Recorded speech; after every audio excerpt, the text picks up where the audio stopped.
Deus te usa mais e mais, querida.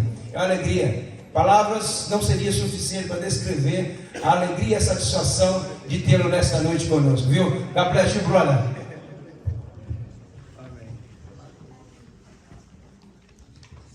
Que a graça e a paz de nosso Senhor Jesus Cristo seja sobre todos e cada um nesta noite. Amém. Quanta alegria, quanta felicidade, quanta satisfação.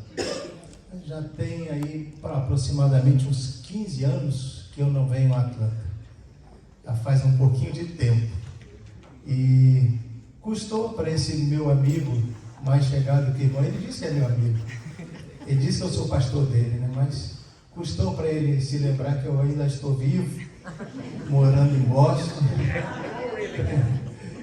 Custou um pouquinho, né? Mas ainda bem que a pastora Raquel deu umas cutucadas nele e disse: toma vergonha, pastor José Dias. Como é que você não traz o pastor Wellington aqui? Glória a Deus. Mas ele resolveu me punir também, me botou no... Já ouviram falar de purgatório aéreo? Ele me botou no purgatório aéreo, me fez sair da cama às 5 da manhã e não marcou o meu assento ainda no voo. Imagina onde que me colocaram. Eu vim lá atrás com aquele avião chacoalhando, eu falei: ô glória, se cair eu vou subir. Se cair já sou arrebatado daqui mesmo, já está uma bênção, né? Glória a Deus. Finalmente chegamos, estamos aqui com os queridos irmãos, com muita alegria, uma alegria muito grande, ver o pastor José Dias pessoalmente, juntamente com a sua família. Esses 3 meninos, para mim, continuam sendo meninos, porque eu os vi praticamente nascer, né? E hoje vê-los envolvidos e compromissados com a obra de Deus, tanto quanto os nossos filhos lá em Boston, é uma alegria muito grande, né? Vê-los envolvidos no ministério, na obra, sabendo que eles estão seguindo o bom caminho que se deve andar, seguindo as pisadas dos pais, em obediência à palavra de Deus. Isso tudo traz para nós assim um sentimento de gratidão a Deus, porque essa é a nossa herança, essa é a nossa recompensa, não é? Ver a nossa família edificada na casa de Deus. Glória a Deus. Pastor José Dias conhece os nossos filhos, meu filho mais velho também é pastor Abner, está fazendo um grande trabalho para Deus, pregando para cima e para baixo, louvando, ministrando louvor.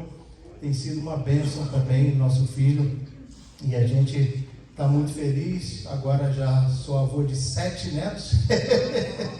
A turma está literalmente cumprindo o que diz Gênesis: crescer, multiplicar e povoar a terra. Estão povoando. Eu falei: vai nessa tua força, você é funcionário do governo, o governo paga tudo, está tudo bom.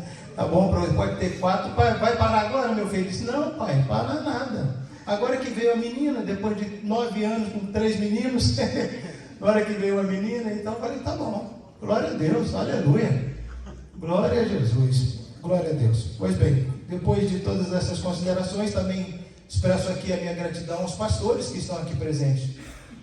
Certamente que qualquer um dos senhores poderiam ocupar esta tribuna e ministrar neste conclave. 8 anos, né, de fundação, de existência desta igreja. Qualquer um dos senhores tem plena convicção disso, que são homens dedicados, homens compromissados com a palavra de Deus, compromissados com o reino de Deus, e que aqui em Atlanta, nesta região, estão também fazendo a obra de Deus, porque nós somos um em Cristo Jesus, membros do corpo de Cristo. E para mim, irmãos, quando eu vejo essa unidade fraternal, isso muito me alegra, porque o que mais se ouve falar é uma coxa de retalhos, né? Mas quando a gente vê os pastores unidos, reunidos no mesmo lugar, desejosos de cooperar uns com os outros, isso traz assim, uma satisfação muito grande no meu coração, no meu interior, porque é por isso que eu milito, é por isso que nós estamos aqui também nesta noite. Glória a Deus. Eu gostaria que você abrisse as Escrituras Sagradas no 2º livro do profeta Samuel, no capítulo 6, se você puder colocar-se em pé em reverência à palavra de Deus. Eu não vou ler todos os 12 versículos iniciais que eu gostaria de ler, eu quero ler apenas os 3 últimos, que são os versículos 10, 11 e 12. É uma história narrada nas Escrituras Sagradas, bem conhecida de todos, e eu tenho plena certeza que seremos edificados por esta palavra. Assim como Deus já tem me edificado ao meditar neste texto, ao meditar nesta palavra, plena certeza tenho que o Senhor vai nos abençoar, há de nos abençoar por meio da sua inerrante, infalível e preciosa palavra. Versículo 10 de 2 Samuel, capítulo de número 6, 10. E não quis Davi retirar para junto de si a arca do Senhor, a cidade de Davi. Mas Davi a fez levar à casa de Obed-edom, o giteu. E ficou a arca do Senhor em casa de Obed-edom, o giteu, 3 meses. E abençoou o Senhor a Obed-edom e a toda a sua casa. Então avisaram Davi, dizendo: abençoou o Senhor a casa de Obed-edom e tudo quanto tem, por causa da arca de Deus. Foi, pois, Davi e trouxe a arca de Deus para cima da casa de Obed-edom, a cidade de Davi, com alegria. Amém. Quantos podem dizer glória a Deus? Amém. Diga para a pessoa que está ao seu lado: eu sou bonito, eu sou forte, eu vou vencer em nome de Jesus. Glória a Deus. Tome sua assento, por favor, queridos. Glória a Deus. Os capítulos 4, 5, 6 e 7 de 1 Samuel, do primeiro livro do profeta Samuel, são capítulos dramáticos na história de Israel. São momentos de agruras, de angústias, de aflições, quando deveria ser um momento solene, porque a arca do Senhor estava presente. E foi exatamente durante uma celebração, enquanto eles estavam celebrando ao Senhor, porque a arca estava entre eles, que os filisteus os atacaram covardemente e tomaram a arca de Deus. Levaram a arca do concerto consigo e impuseram uma tremenda derrota ao povo de Israel. Cerca de 30 mil pessoas, 30 mil soldados morreram naquele dia. Imagine você que foi exatamente durante uma festa. Olha o que nós estamos vendo agora, exatamente agora, o que está acontecendo em Israel. Durante uma festa, num momento de cochilo, vamos dizer assim, na verdade, eles vieram e fizeram um grande estrago.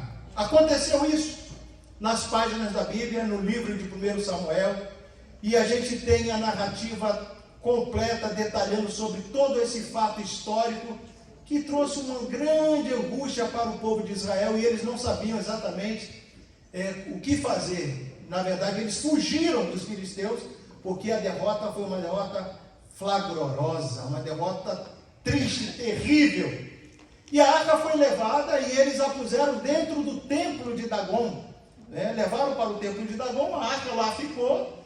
De repente, no dia seguinte, eles chegam lá e encontram o Dagon, a imagem, a estátua, obviamente, e caída, prostrado lá sobre o seu rosto.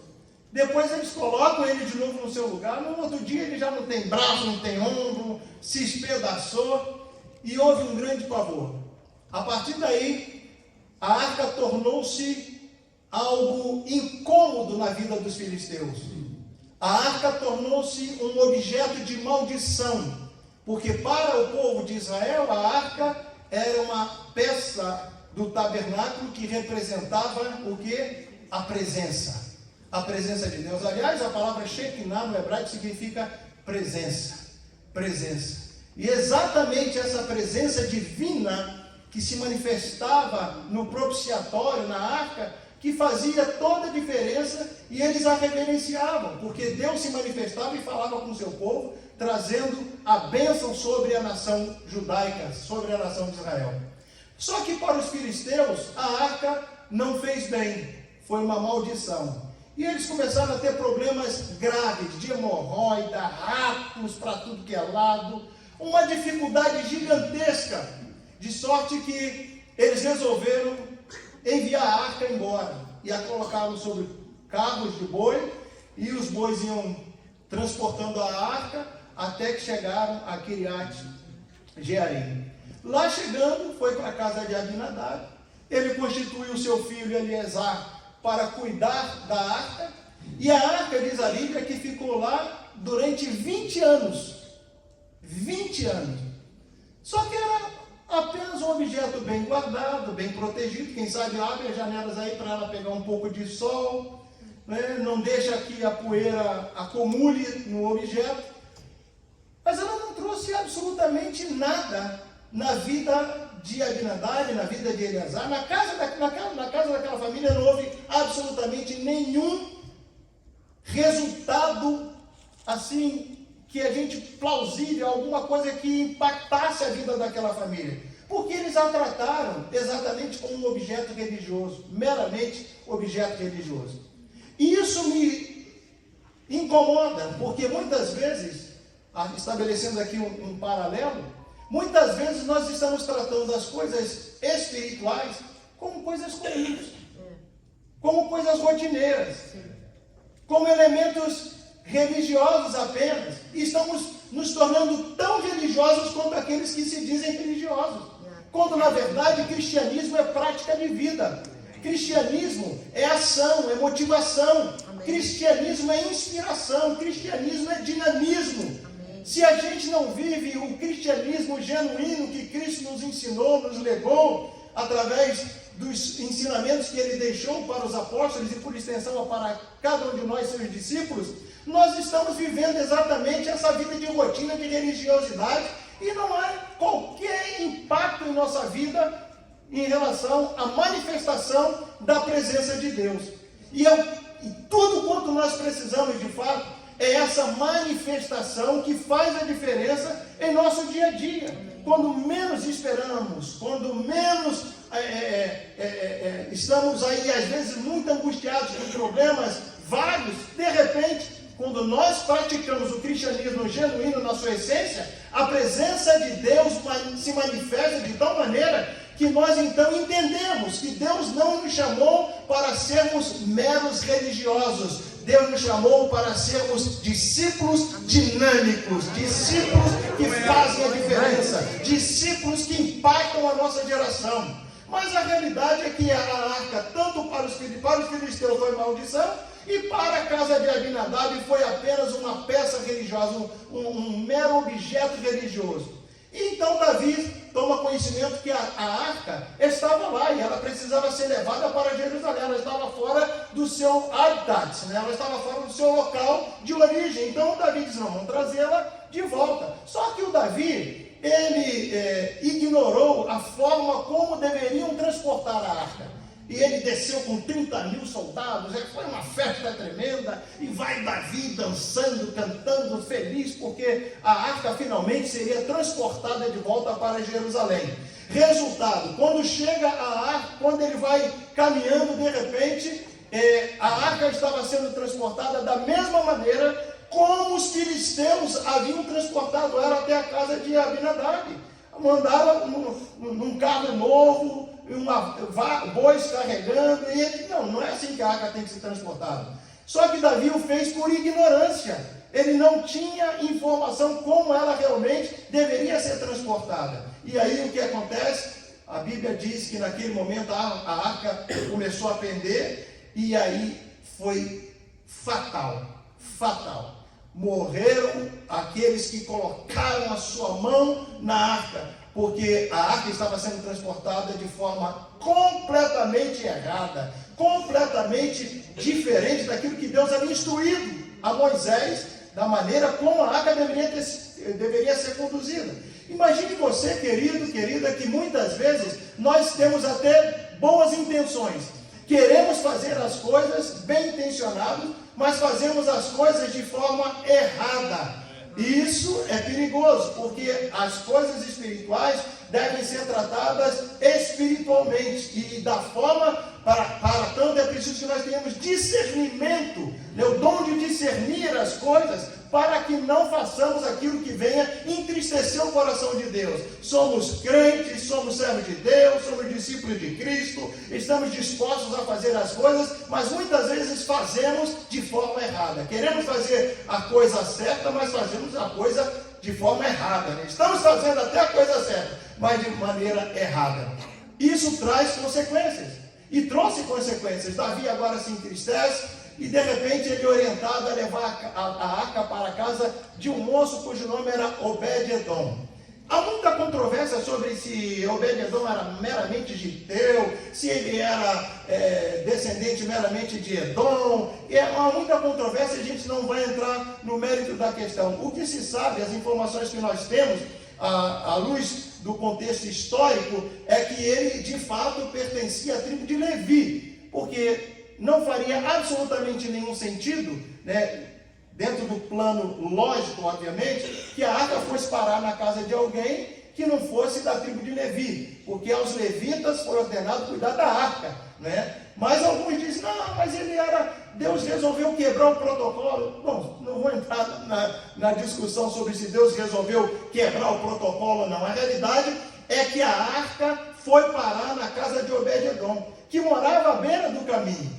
Quando a gente começa a observar essa história de Obed-Edom, a gente fica impressionado o que aconteceu na vida daquele moço. Primeiro, ele estava à beira do caminho, né? Quem mora à beira do caminho geralmente é marginalizado, né? É discriminado, é tratado como um João Ninguém, um Zé Ninguém. De repente alguém se espanta, peraí, a arca do Senhor vai para a casa de um Zé Ninguém, vai para a casa de alguém que mora à beira do caminho, um pobretão, um homem no anonimato. As condições financeiras de Obed-Edom à época eram condições parcas e os seus recursos poucos. Ele não tinha absolutamente como lidar com aquela situação e ele diz, não, leva, o Davi mandou, se o rei mandou, está mandado. E a ordem do rei, irmão, a meu respeito, a seu respeito, é ordem de bênção. É a ordem que muda a nossa história.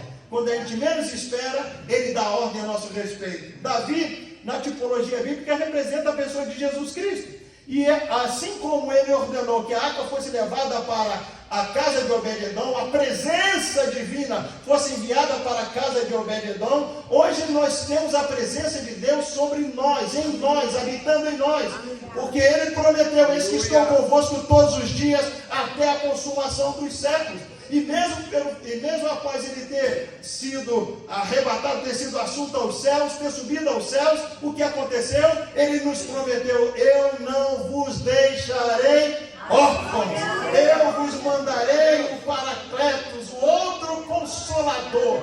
Esse outro Consolador é o Espírito Santo da promessa que eu e você temos em nossas vidas, que habita em nós, que comanda os nossos impulsos, os nossos sonhos, os nossos ideais, que nos inspira, que nos capacita, que nos vivifica, que nos renova, que nos fortalece, que nos restaura, que nos consola, que nos edifica, que nos exorta. É o Espírito da promessa, o Espírito que o mundo não pode ter porque não o conhece, mas eu e você o conhecemos, porque ele de fato habita em nós. Nós somos templos do Espírito de Deus, moradas de Deus, habitação do Senhor. Bendito seja o nome de Deus para sempre. Aleluia. Shekinah é presença, Shekinah é habitação, Shekinah é morada. Jesus disse, olha, eu e o Pai viremos e faremos nele morada. Oh, nós temos essa presença divina em nós.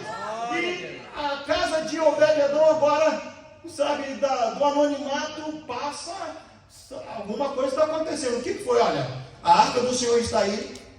Vamos estabelecer guardas, soldados para proteger a arca e a casa de Obed-Edom. Afinal de contas, os filisteus, sabe lá, podem voltar a atacar e querer levar a arca de volta para eles. Vamos colocar, imagine agora, irmãos, a repercussão na sociedade à época. Imagine, olha um homem no anonimato, um pobretão, um homem que sabe na terra, mora numa terra inóspita, não produz absolutamente nada, a mulher estéril, a situação complicada, agora está lá a arca na casa do Senhor, a arca do Senhor está na casa dele, e aquele rebuliço, aquele alvoroço, e comentário daqui, comentário dali, e lá estão os soldados guardando a arca, lá na casa do Obed-Edom. Enquanto isso, o Obed-Edom começa, a história de Obed-Edom começa a mudar. E é aí que eu quero entrar na mensagem propriamente dita, porque é a partir daí que a gente vai entender o significado da presença de Deus em nossas vidas. Como Deus é capaz, é poderoso para transformar qualquer que seja a nossa situação, inclusive a nossa própria vida, como Ele o fez, nos transportando para o reino do Filho do seu amor, nos tirando das trevas para a sua maravilhosa luz. Se hoje estamos andando na luz, é porque Ele teve misericórdia de nós, Ele se apertou de nós, como diz o hino, quando Ele estendeu a sua mão para mim. Eu era pobre, peregrino, perdido, sem Deus, sem Jesus, mas Ele estendeu a sua mão para mim. Ele teve compaixão de nós, Ele teve misericórdia de nós. Se a igreja do Senhor está comemorando hoje aqui 8 anos, é porque Deus teve compaixão do pastor José Dias, teve compaixão da sua família, teve compaixão dos que aqui se reúnem e se congregam, teve compaixão dos que aqui estão nesta noite. Ele teve compaixão de nós. Nós vivíamos no anonimato, vivíamos completamente lançados na sarjeta. Muitos de nós fomos resgatados lá das entranhezas das trevas, das profundezas das trevas, e hoje estamos aqui para dizer que só o Senhor é Deus, só o Senhor é Deus, só o Senhor é Deus. Sabemos que por onde nós vamos, nós transportamos simbolicamente a arca de Deus em nossa vida.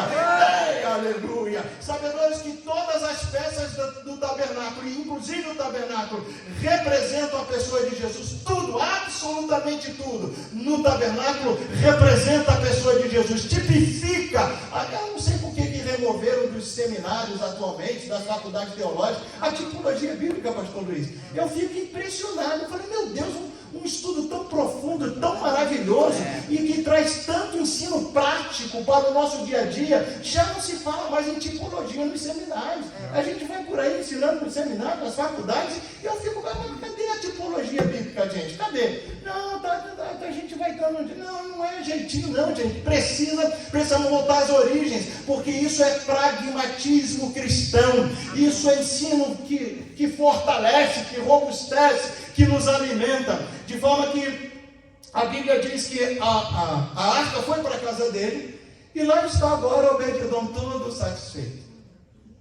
3 meses e a sua história foi mudada. Ele não precisa de muito tempo para mudar a sua história. Essa história, irmão, não, vai daqui a 10 anos, vamos ver que não, Deus não precisa. Se Ele quiser mudar a sua vida de hoje para amanhã, Ele faz e acabou. E Ele não dá satisfação para ninguém, não. Tem muita gente que fica espantado. O que aconteceu na vida dele de ontem para hoje? Deus não dá satisfação para ninguém. Deus não tem que dar satisfação para um. Deus não respeita homens, queridos. Ele simplesmente faz e acabou. E quando Ele faz, está feito e não dá satisfação.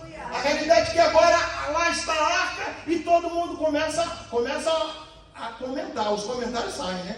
Quando a coisa começa a mudar, a bênção começa a chegar, assim como tem aqueles linguarus, graças a Deus que aqui não tem nenhum, tem os fofoqueiros de plantão, graças a Deus que aqui não tem nenhum, mas lá naqueles dias tinha também aqueles que contavam as boas novas. Davi!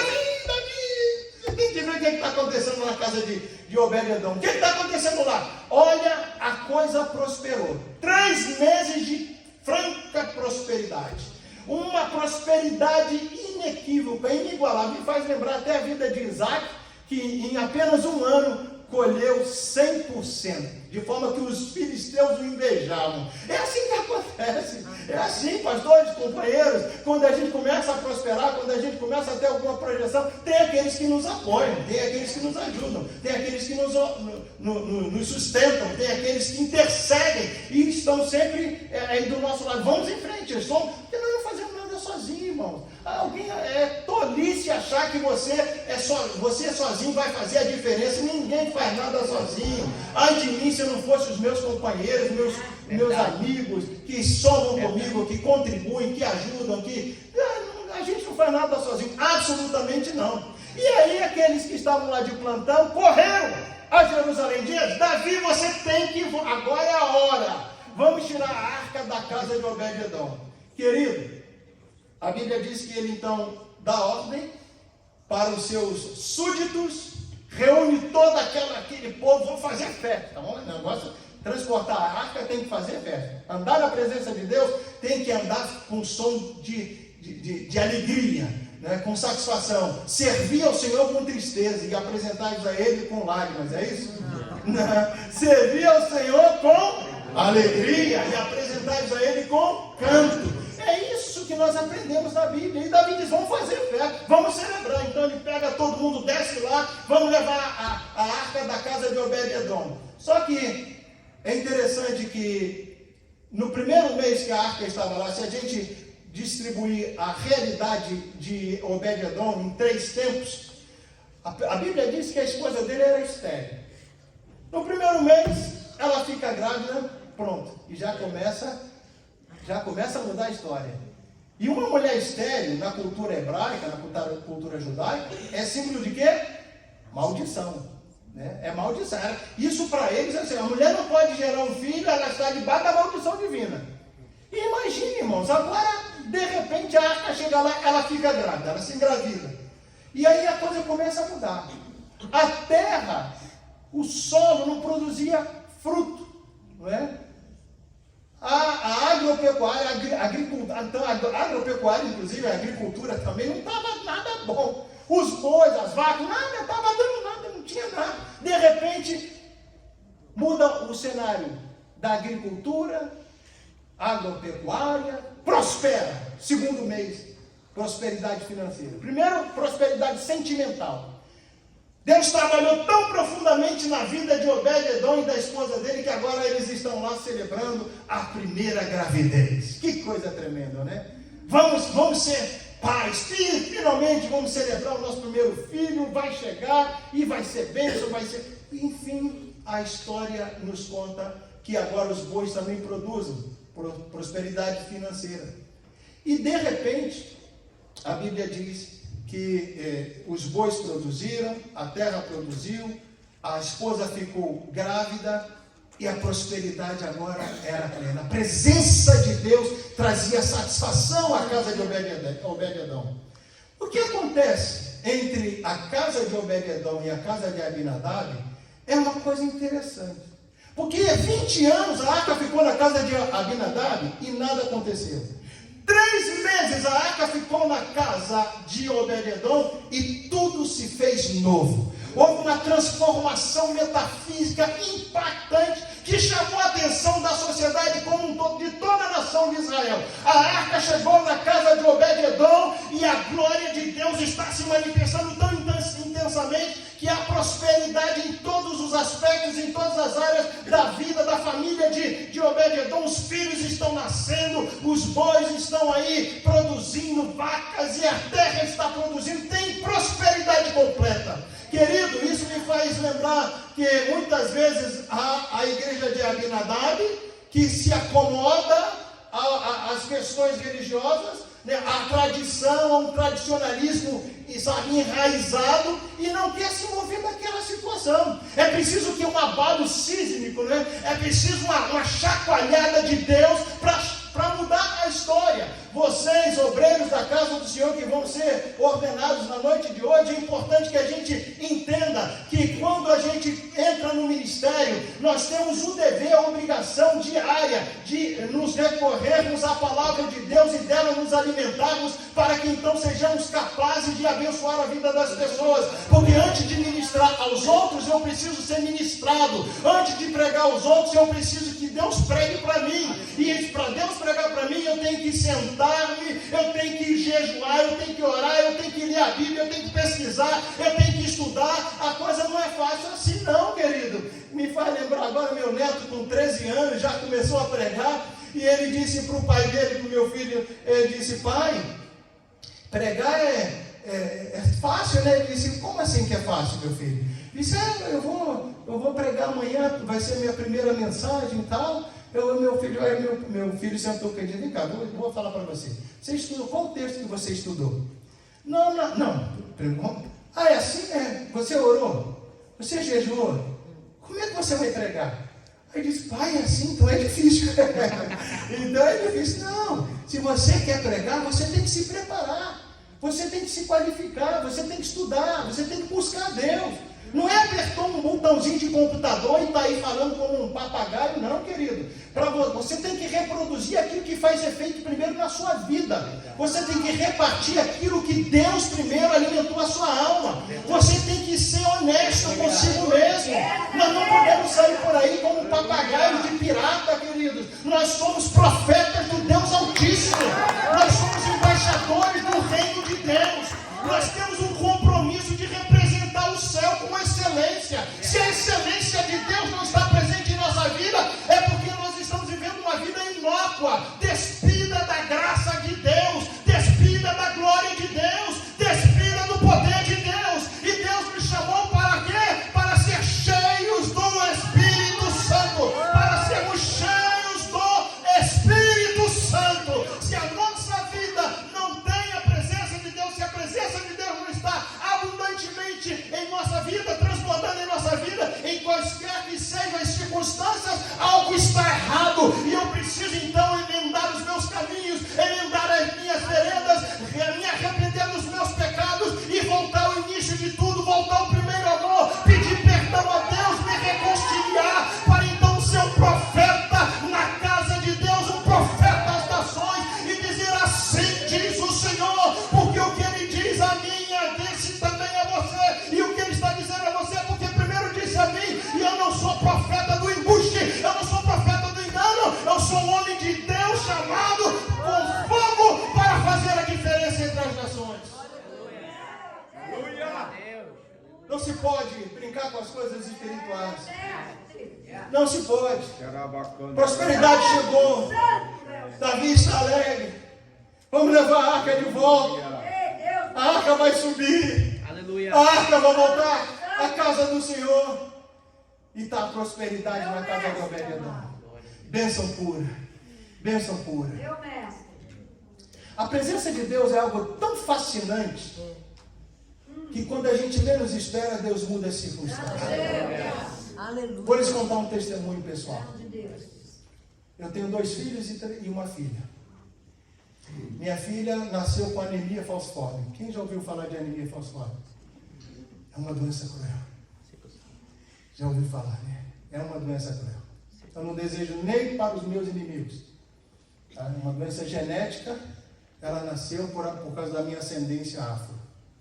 E aí o que acontece? Minha filha sofre desde 2 anos de idade. Ela hoje está com 38. No ano passado, dentre as muitas crises pelas quais ela já passou, mas no ano passado foi um momento de muita diversidade. Exatamente nessa época. Houve uma crise tão forte da anemia falciforme e ela foi levada de ambulância para um hospital. Nós resolvemos levá-la para próximo onde nós estamos morando agora. E ela foi para esse hospital mais próximo lá. Não, esse hospital é bom e tal, tem uma infraestrutura maravilhosa e tal. De fato, tem uma infraestrutura fabulosa. Só que os médicos são aprendizes, iniciantes, principiantes. E aí começou aquele dilema. Faz transfusão, não faz transfusão, faz transfusão, não faz transfusão. Toma morfina, oxcoden e vai por aí. E dores terríveis. E eu de plantão, horas e mais horas com ela pelas madrugadas, chorando, ouvindo ela gritar, gritos terríveis, pavorosos, de alguém que estava dando seus últimos suspiros. De repente a coisa se acalmou. 1 mês, 2 meses, 3 meses, 4 meses hospitalizado. Paramos todas as nossas atividades para nos concentrarmos em função da nossa filha e das 2 gêmeas, né? Ela tem 2 filhas gêmeas hoje com 9 anos. E aí, irmãos, nós ficamos ali naquela apreensão e eu consultando ao Senhor e buscando a Deus e falando: Senhor, tem misericórdia de nós. Nós precisamos da nossa filha conosco. Nós precisamos da nossa filha conosco. De repente eu estou pronto para pregar numa igreja às 11 da manhã na cidade de Somerville. E aí o telefone toca. Quando o telefone toca, era ela aos gritos. Gritava. Eu falei: meu Deus, mais uma crise. E ela dizia: pai, vem para cá, pai. Pelo amor de Deus, pai, vem para cá. Eu falei: minha filha, eu estou na igreja, eu vou pregar daqui a 10 minutos. Ela disse: não, pai, vem para cá. Eu falei: o que aconteceu? O médico disse que eu tenho 2 dias para morrer. Vou morrer em 2 dias. traz as gêmeas, traz toda a família, traz porque só tem 2 dias para viver, pai. Eu falei, não, quem falou isso? Foi um médico hematologista. Eu falei, tá bom. Falei, eu vou para aí. Peguei o vaso de azeite, entrei no carro, eram 30 minutos de distância, e saí desesperado, mas falando com Deus, chorando no meio do caminho, falando com Deus, no meio do caminho, só para quem é espiritual. Se você não acredita, glória a Deus, não tem problema você não acreditar. Mas no meio do caminho, o Espírito Santo falou para mim, meu filho, unja as costas da sua filha, na altura da medula. Eu não sei nem onde fica a medula, eu vou ungir as costas dela, do jeito que o Senhor está mandando fazer. Unge as costas dela e ordena, medula óssea, reproduza células baby em nome de Jesus. Glória a Deus. E eu fui para o hospital. Quando eu lá cheguei, estava lá aquele hematologista com aquela cara de tacho, dizendo que ela tinha 2 dias. Eu falei, sai porque eu vou orar pela minha filha.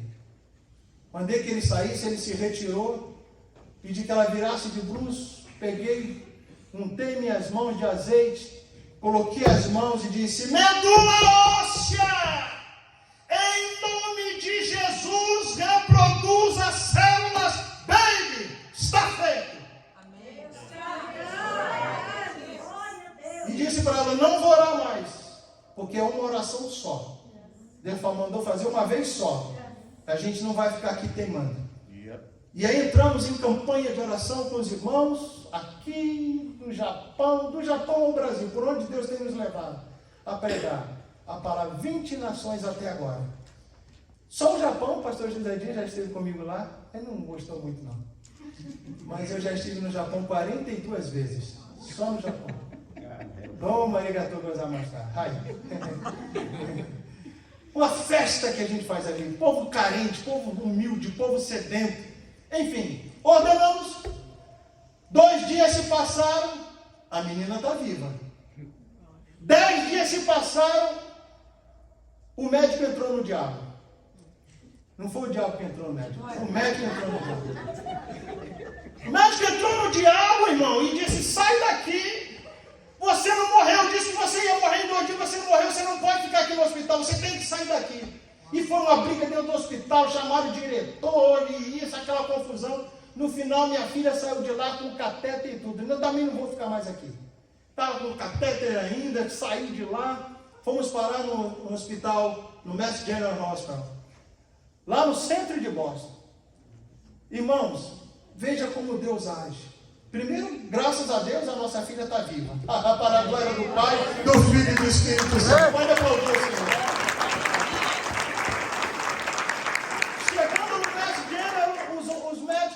Já médicos especializados, né, gente top. Em 15 minutos, o médico examinou minha filha e descobriu que ela tinha uma bactéria que estava alojada no corpo já fazia meses. E no outro hospital ninguém descobriu.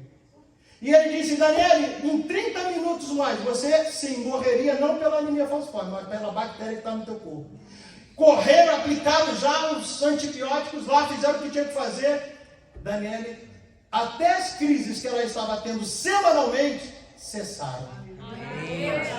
A taxa de hemoglobina dela, que estava 4.0, já prestes a produzir uma falência múltipla dos órgãos, foi para 9.6. Porque Deus fez com que as células babies reproduzissem ou não? E ela está fora do risco. Está fora do risco. Ela não está ainda totalmente curada, mas eu creio na cura completa.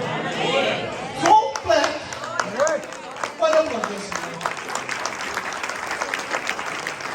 Isso tudo eu estou dando testemunho para os irmãos, só para falar de uma coisa, da presença. Assim como a arca trouxe milagre para a casa de Obed-edom, o homem de Deus, o levita, e ele prosperou juntamente com a sua família, com seus filhos. Depois dali, ele foi ser porteiro no templo. Foi cuidar da porta e ele ficava lá, não tem problema. Pô, sabe o que ele fez? Olha que coisa tremenda, irmão. Isso aqui me ensina uma outra lição. Depois de tanta prosperidade, depois de tantos bens, depois de tantos recursos que ele amealhou com a presença da arca na sua casa, O Davi disse assim: a arca vai embora. Ele disse: eu também vou. Mas peraí, rapaz, você já está próspero, você já está rico. Aí eu me lembro do que a Bíblia ensina: se as vossas riquezas aumentam, não ponhais nelas o vosso coração. Aleluia. O que tem de gente avarenta, irmão, que está se perdendo por causa de $1, $2, é uma miséria, uma avareza desgraçada, que está se matando, está se morrendo, está se auto-assassinando espiritualmente por causa de $10, por causa de um part-time, por causa de um overtime. Eu digo sempre: a part-time de mim. Camarada sempre, você vira um avarento, não quer. Aí ele acha que ele inventou a roda. Inventou a roda e descobriu. Não, querido, tenha calma. Deus tem o melhor para a sua vida. Nós temos que ter responsabilidade com a nossa família? Claro que temos. Nós não vamos deixar de ter responsabilidade social, absolutamente não. A gente não ensina a ninguém ser irresponsável, não pagar suas contas, não honrar o seu nome, o seu próprio nome, e não dar testemunho de que é um discípulo de Cristo. A gente não ensina isso. Ensina-se a fazer o que é certo. Agora, é preciso ter sobriedade, equilíbrio em relação às coisas materiais. E o Obed-Edom, quando ele viu que a presença estava indo embora, ele disse: estou indo. Rapaz, Davi, estou indo. Não, peraí, eu estou indo. Para onde você vai? Não, mas rapaz, você já está próspero. A arca já ficou na sua casa. A bênção já veio sobre a sua família. Você já viveu muito tempo. E isso e aquilo. Você, não, mas eu estou indo. Sem a presença do Filho. Moisés disse para Deus o quê? Se a tua presença não for conosco, não nos faça subir daqui. A presença de Deus é muito mais importante do que qualquer ouro ou prata, do que qualquer ien, do que qualquer dólar, do que libra esterlina, qualquer que seja a moeda. Deus, na verdade, precisa ser colocado em primeiro plano, em primeiro lugar. Buscai primeiramente o reino de Deus e a sua justiça, e todas as demais coisas vos serão acrescentadas. Nós precisamos verdadeiramente aprender com o Obed-Edom. Se a tua presença vai, eu vou. Se a tua presença vai, eu vou. Se a tua presença vai, eu vou. Eu não vou ficar sem a presença. Sabe por que você veio aqui? Atraído pela presença. Aleluia! Nós cantamos aqui atraídos pela presença. Obed-Edom foi atraído pela presença. Eu disse: não, eu não quero saber se tem boi, que a vaca vá para o brejo, mas eu vou com a presença. Que a vaca vá para o brejo, mas eu vou com a presença. Eu não ando sem a presença, eu não ando sem Ele. Eu ando com Ele, eu vivo para Ele. Eu o glorifico dia após dia, diuturnamente. Eu quero a presença, eu quero a presença, eu quero a presença. A presença no carro, a presença no avião, a presença no trabalho, a presença no ministério do Vecchio. Tem que ter presença, tem que ter presença. Davi disse: vamos levar a arca. Ele disse: eu vou atrás. Tá rindo aí, né? Só tem profissional. Só tem profissional. Tem que mandar. O outro diz: pega no rabo do jacaré aí, vai. Não tem problema, vai. Tem presença. É trabalho digno. É honesto. Dinheiro suado. E a gente consagra ao Senhor. Aleluia. Porque a presença de Deus está em nós. Aleluia. Deus. Louvado seja o teu nome. Agora que a arca está em Jerusalém, ele continua a prosperar. Primeiro, ele é porteiro. Depois ele é inserido como músico. O quê? Agora é músico. Musicista na casa de Deus. Lidera 68 pessoas sob a liderança de Asaf. Asaf, o poeta, o músico, o regente mor da casa de Deus, do tabernáculo do Senhor. Ele está sob a liderança de Asaf. Que honra estar sob a liderança de Asaf. De repente, ele é ordenado que ele vá cuidar lá do tesouro. Quem? Não, quem é que vai cuidar do tesouro? Quem tem a presença. Só quem tem a presença de Deus é que pode cuidar do tesouro, porque não é avarento. Não é avarento. Ele vai saber cuidar do tesouro com dignidade, distribuir a renda com dignidade, abençoar quem precisa ser abençoado, e ele não vai deixar que nada se perca. Segundo os estudos atuais, o tesouro que ele cuidava no tabernáculo sairia hoje ao custo de 3 bilhões de dólares. Ele era responsável por isso. Olha como prosperou Roberto. Do anonimato, quase que da mendicância, do desprezo, da vergonha, da pobreza. Quem sabe ele estava vivendo abaixo da linha da pobreza. De repente Deus faz assim: olha, eu vou te fazer assentar entre reis e sacerdotes, entre os príncipes do meu povo. Glória a Deus. Oh, a história de Obed-Edom, irmãos, me inspira. Porque eu me lembro quando eu era criança pequena no Rio de Janeiro, Peralta, atrapalhando a vida de muita gente, tacando pedra na casa dos outros, quebrando o telhado dos outros. Quando aos 17 anos eu me encontrei com Jesus. Aleluia. A história mudou. E desde então, 45 anos pregando a palavra de Deus. 45 anos como embaixador do reino de Deus, 45 anos servindo ao Senhor com alegria. Tem momentos de agruras, tem momentos de dificuldades, tem momentos de aflições, como nós vivemos com a nossa filha no ano passado, por exemplo. Tem momentos de escassez, porque o ministério oscila muito, né? A gente oscila, mas tem dia que você tem muita gente cooperando contigo, tem outro dia, né, pastor Luiz, que o pessoal parece que não sabe, sei lá, parece que a Covid atacou de novo, o povo some da igreja, gente. Eu falei, sangue de Jesus tem poder. Está repreendido esse cão. Tem dia assim. Eu hoje sou superintendente regional de uma igreja americana chamada New Beginnings 88 International Free Church. Eu não estou pastoreando uma igreja local. E tenho meu próprio ministério, que é o Rhema of God International Church Ministries, que é para atender as conferências, as cruzadas. A gente está atendendo. Então, eu trabalho com os americanos já tem 17 anos. Então, é interessante, irmãos, a responsabilidade que a gente tem de poder assistir líderes, pastores, e tantos choram, tantos reclamam, tantos lamentam. Tantos reclamam da situação, porque não há reciprocidade muitas vezes. Mas ministério é isso. Ué, você que está vindo para o ministério hoje, prepare-se. Tem gente que olha para o ministério, olha o pastor indo, olha o pastor vindo. Só olha para o aspecto externo. Só para o externo. Ele não sabe o dia a dia de um pastor. Ele não sabe quantos carrapichos o pastor tem que tirar diariamente das ovelhas. Ele não sabe as lágrimas de um pastor, a aflição de um pastor. Eu pastorei 15 anos. Eu sei perfeitamente o que é ser pastor com os pastores. Eu não saio por aí, irmãos, pregando mensagens populistas, como evangelástico, para impressionar as pessoas. Eu tenho compromisso com a palavra. Eu tenho compromisso com o céu. Eu tenho responsabilidade diante de Deus e com meus companheiros.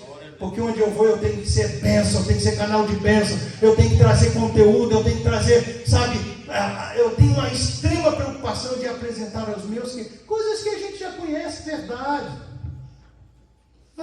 Qualquer aluno de escola dominical sabe a história de Obed-Edom. Não é verdade, pastor Luiz? Qualquer aluno de escola dominical. Bom, basta frequentar a escola dominical, né? Que é isso. Mas a realidade é que Obed-Edom foi projetado de uma maneira tão impactante, que é nisso que eu quero dizer a você, companheiro de ministério, você, filho de Deus, filha de Deus, que sem a presença de Deus nós não vamos a lugar nenhum. Qualquer que seja a projeção, qualquer que seja a prosperidade horizontal que venhamos a obter, sem a presença de Deus, não serve para nada. Porque o que vai fazer a diferença é aquele dia quando nós fomos chamados aos santos tabernáculos. Eu não sei se Jesus vem hoje ou se eu vou ao encontro dele. Eu sei de uma coisa, eu tenho que ter a presença de Deus, seja para ouvir o toque da última trombeta, seja para eu partir a qualquer instante.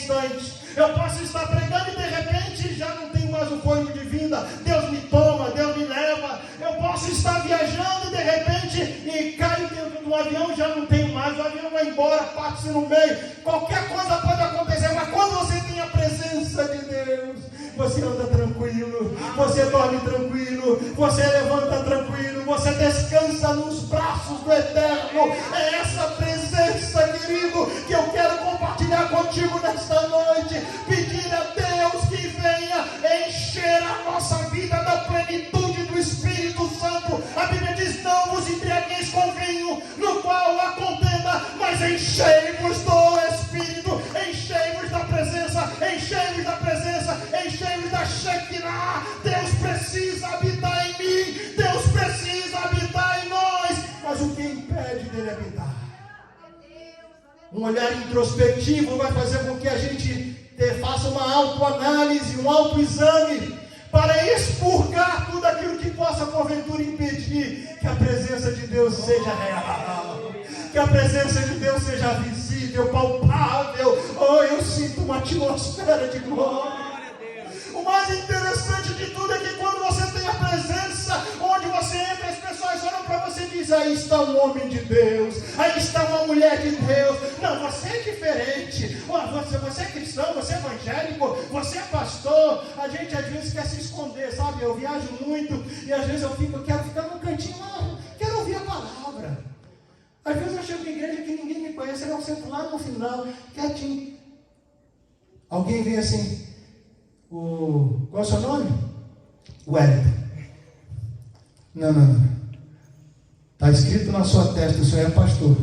Falei: quem falou isso para você? Pelo amor de Deus, quem falou? Por favor, deixa eu ficar aqui quietinho. Não, olha, pastor! Tem um pastor aqui, lá dos Estados Unidos. Acabou, estragou tudo. Quê? Não, vem pregar, não. Falei: não, pelo amor de Deus, eu vim ouvir. Eu vim aprender, eu preciso ser ministrado, eu preciso ser abençoado. Não é assim, não.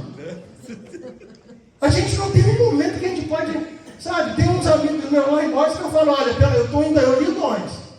Agora eu já ligo antes. Eu estou indo, mas hoje eu não vou pregar. Não, se o senhor chegar aqui, o senhor não, pelo amor de Deus, eu quero ouvir. Eu preciso ser apacentado, eu preciso ser alimentado. Pelo amor de Deus. Mas quando você tem a presença de Deus, amém, você muda a atmosfera. Aleluia. Amém. Glória. Obed-Edom foi o homem que Deus escolheu para mudar a atmosfera, não somente da sua casa, mas todo Israel foi influenciado pelo seu testemunho. Aleluia. O seu testemunho, a presença de Deus na sua vida é capaz de mudar toda essa região de Atlanta, ao sul dos Estados Unidos e a própria nação e o mundo. A presença de Deus em minha vida, em sua vida, juntos nós vamos irradiar o sol da justiça para que o povo, essa geração má, cruel e perversa, se arrependa dos seus maus caminhos e venha ao pleno conhecimento da verdade, porque é a presença de Deus que fará com que o capeta caia por terra, assim como Dagon foi despedaçado, ratos surgiram, hemorroidas surgiram, desgraça total. Para quê? Porque aquela gente não temia o Senhor, mas para nós que tememos o nome do Senhor, nascerá o sol da justiça e salvação trará debaixo das suas asas. Fique de pé, por favor. Aleluia.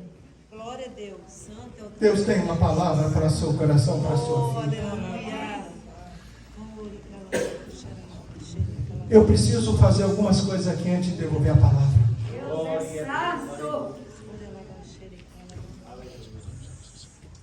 Deus tem me cobrado e eu quero fazer isso. Tem alguém que está enfermo aqui? Tem alguma enfermidade que precisa de oração por causa de alguma enfermidade? Vem aqui à frente, por favor.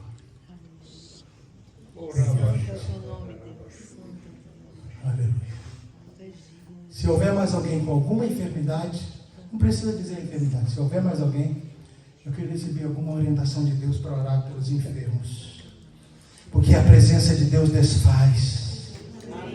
Assim como a presença de Deus mudou a história da minha filha, eu creio que esta é a noite que essas enfermidades vão ser erradicadas. Chegue mais para perto de você que está enfermo. Em nome de Jesus, o Nazareno. Igreja, ore comigo, estenda a sua mão aqui para frente. Ore comigo. Senhor nosso Deus e nosso Pai, em nome de Jesus, teus filhos e filhas aqui na tua presença estão. Libera o teu poder sarador, Senhor, para que sintam-se completamente curados e livres de toda influência, Senhor, de enfermidade. Em nome de Jesus e para a tua glória, manifesta a tua presença, Senhor. Manifesta a tua presença, Senhor. Manifesta a tua presença, Senhor. Manifesta a tua presença, Senhor. Manifesta a tua presença, trazendo cura. Trazendo cura. Trazendo cura. Trazendo cura. Trazendo cura, Pai, no nome de Jesus. No nome de Jesus. Que haja cura. Que haja saúde para a vida dos teus filhos. Você que precisa de renovo espiritual, vem aqui à frente. Pastor, eu preciso de algo, de um renovo espiritual. Eu preciso de ânimo.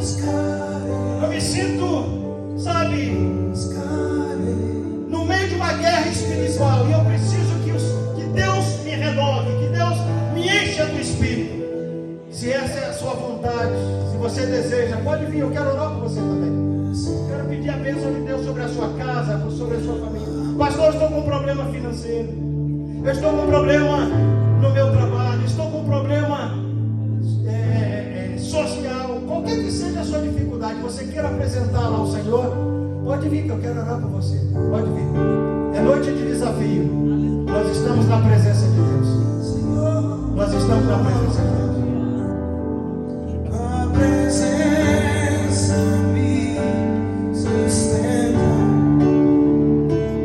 Senhor. Aleluia.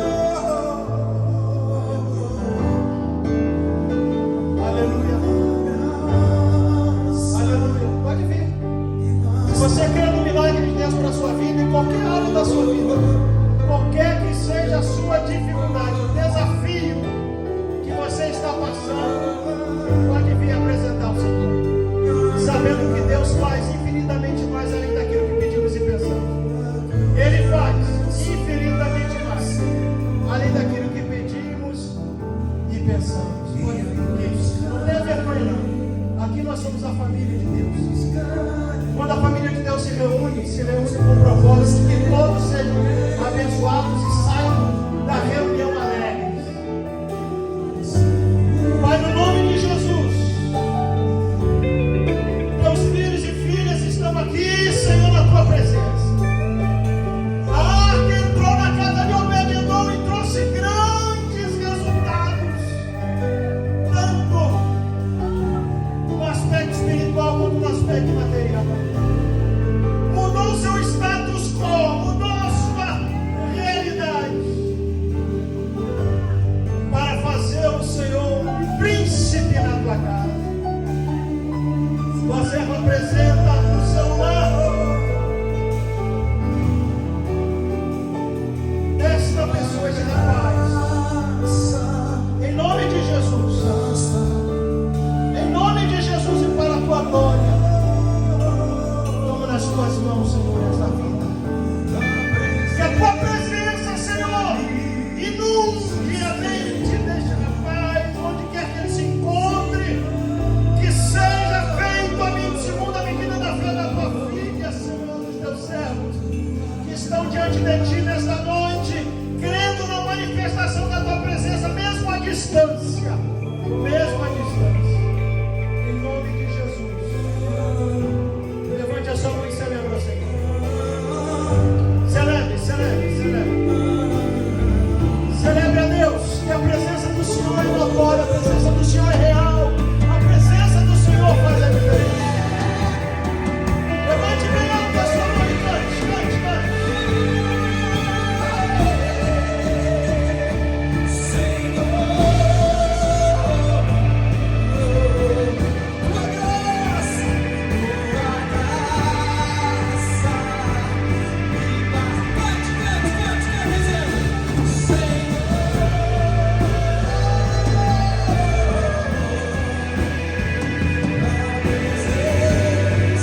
vida, sobre a sua casa, sobre a sua família, sobre os seus negócios. Você que tem seu próprio business, acredite no sobrenatural. Hoje se fala em crise, mais crise, dificuldade, mas nós não estamos em crise, nós estamos em Cristo. Nós não podemos olhar para as crises e achar que nós vamos simplesmente sucumbir de forma alguma. No matter what, my friend, no matter what, God is in control, God is in control. Não importa as circunstâncias, Deus está no controle da tua família, no controle da tua vida. Ele enviou a presença.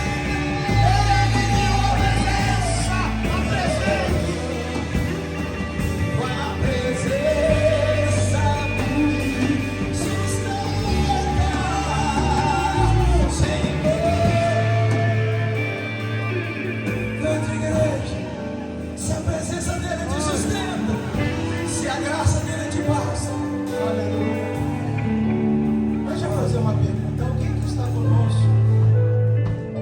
Alguém que está conosco que porventura está afastado da casa do Senhor? Tem alguém que está afastado da casa de Deus? Que vem nos visitar hoje? Tem alguém? Tem alguém que precisa decidir-se por Cristo? Levante a sua mão. Você quer receber a Cristo como Senhor e Salvador de sua vida? Tem alguém? Se houver, a hora é chegada. A oportunidade está sendo oferecida. Não saia daqui da forma como você entrou, mas venha crendo no sobrenatural. Eu termino dizendo aos irmãos, como o pastor José Dias já anunciou, estaremos com o pastor Luiz amanhã, às 10 da manhã. Os irmãos são convidados a estar conosco.